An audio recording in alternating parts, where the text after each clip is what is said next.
Hello guys, welcome back to our YouTube channel. This is Rajan Mishra. So guys, आज के topic के अंतर्गत हम सामाजिक विचलन का अर्थ, परिभाषा एवं उसकी विशेषता तथा प्रकारों के बारे में विस्तृत वर्णन करेंगे। तो सामाजिक विचलन से पहले मैं आप सबको विचलन क्लियर कर देती हूँ। विचलन शब्द दो शब्द से मिलकर बना है, पहला वि और दूसरा चलन। जैसा कि नाम से ही स्पष्ट होता है, चलन अथवा परंपरा के विपरीत कार्य करना, यही हमारा विचलन होता है। कुछ लोग विचलन को अपराध की श्रेणी में रखते हैं, मगर यह गलत है, क्योंकि विचलन विचलन सही भी हो सकता है और गलत तो होते ही हैं।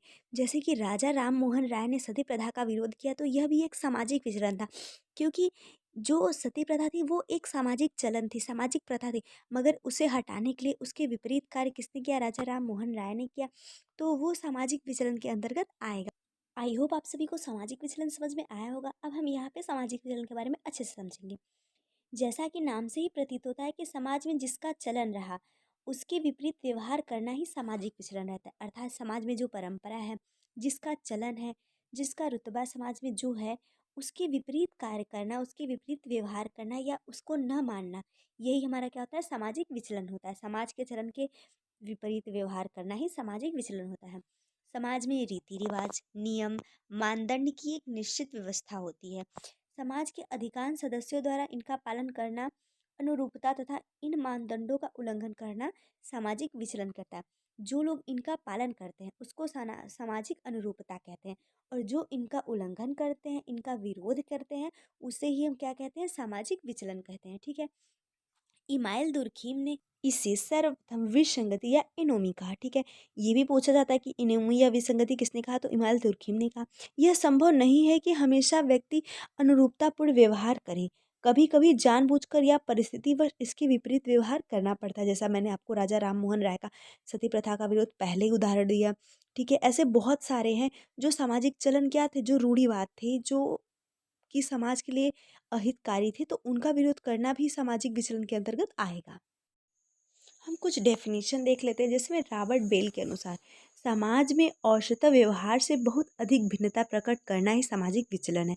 मतलब जो समाज का औसत व्यवहार है उससे अधिक भिन्नता प्रकट करना, अलगाव प्रकट करना ही क्या होता है? सामाजिक विचलन होता है। यह किसकी परिभाषा है? तो यह रॉबर्ट बेल के अनुसार है। फिर अगले हमारे कौन है? हार्टन एंड हॉन्ट के अनुसार। तो हार्टन एंड हॉन्ट, इनका देखिए ज़्यादा इंपॉर्टेंट है और ज़्यादातर पूछा भी जाता है, ये बहुत ज़्यादा इंपॉर्टेंट ये परिभाषा है। तो इनका क्या है?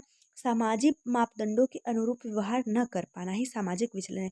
जो सामाजिक मापदंड है, जो सामाजिक नियम व्यवहार है, जो सामाजिक चलन है, उसके अनुरूप व्यवहार नहीं करना ही क्या होता है? हमारा सामाजिक विचलन होता है। अब हम यहाँ पे सामाजिक विचलन की कुछ महत्वपूर्ण विशेषताओं के बारे में डिस्कस करेंगे। कोई भी समाज विचलन मुक्त नहीं होता, यह इम्पोर्टेंट है और यह पूछा भी जाता है। तो यह किसका कथन है? तो ये दुर्खिम महोदय का कथन भी है, जिसने आत्महत्या का सिद्धांत दिया था। क्या कि कोई भी समाज विचलन मुक्त नहीं होता, थोड़ा बहुत तो हर एक समाज में विचलन पाया ही जाता है। नेक्स्ट हमारा क्या है पॉइंट?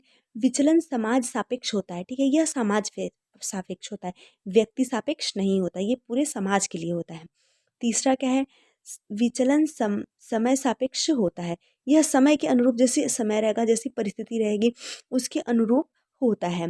विचलन भी सामान्य एवं गंभीर हो सकते हैं। जो विचलन है वह कभी कभी सामान्य होते हैं और कभी कभी अति गंभीर भी हो सकते हैं। ठीक है। पांचवा हमारा क्या है?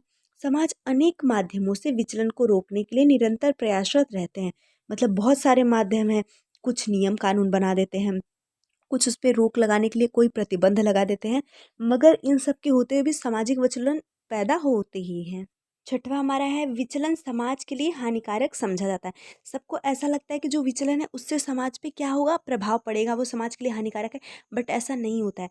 कभी कभी समाज में, जैसे बोलते हैं ना, परिवर्तन प्रकृति का नियम है, उसी प्रकार समाज को आगे बढ़ाने के लिए, समाज में जो रूढ़ियाँ हैं, जो लोकाचार है, उनको नष्ट करने के लिए सामाजिक विचलन बहुत ही ज़्यादा ज़रूरी है। मगर केवल सामाजिक विचलन अच्छाई के लिए नहीं होते हैं, यह अधिक बुराई के लिए होते हैं, क्योंकि कुछ नियम कानून जो समाज के लिए अच्छे होते हैं उसका भी लोग पालन नहीं करते हैं। उनको वो क्या करते हैं? उनका उल्लंघन करते हैं, तो वो भी सामाजिक विचलन के अंतर्गत आता है। सो गाइज, आई होप आप सबको ये वीडियो समझ में आई होगी। प्लीज़ मेरी वीडियो को लाइक करिए, शेयर करिए। Thanks for watching my video.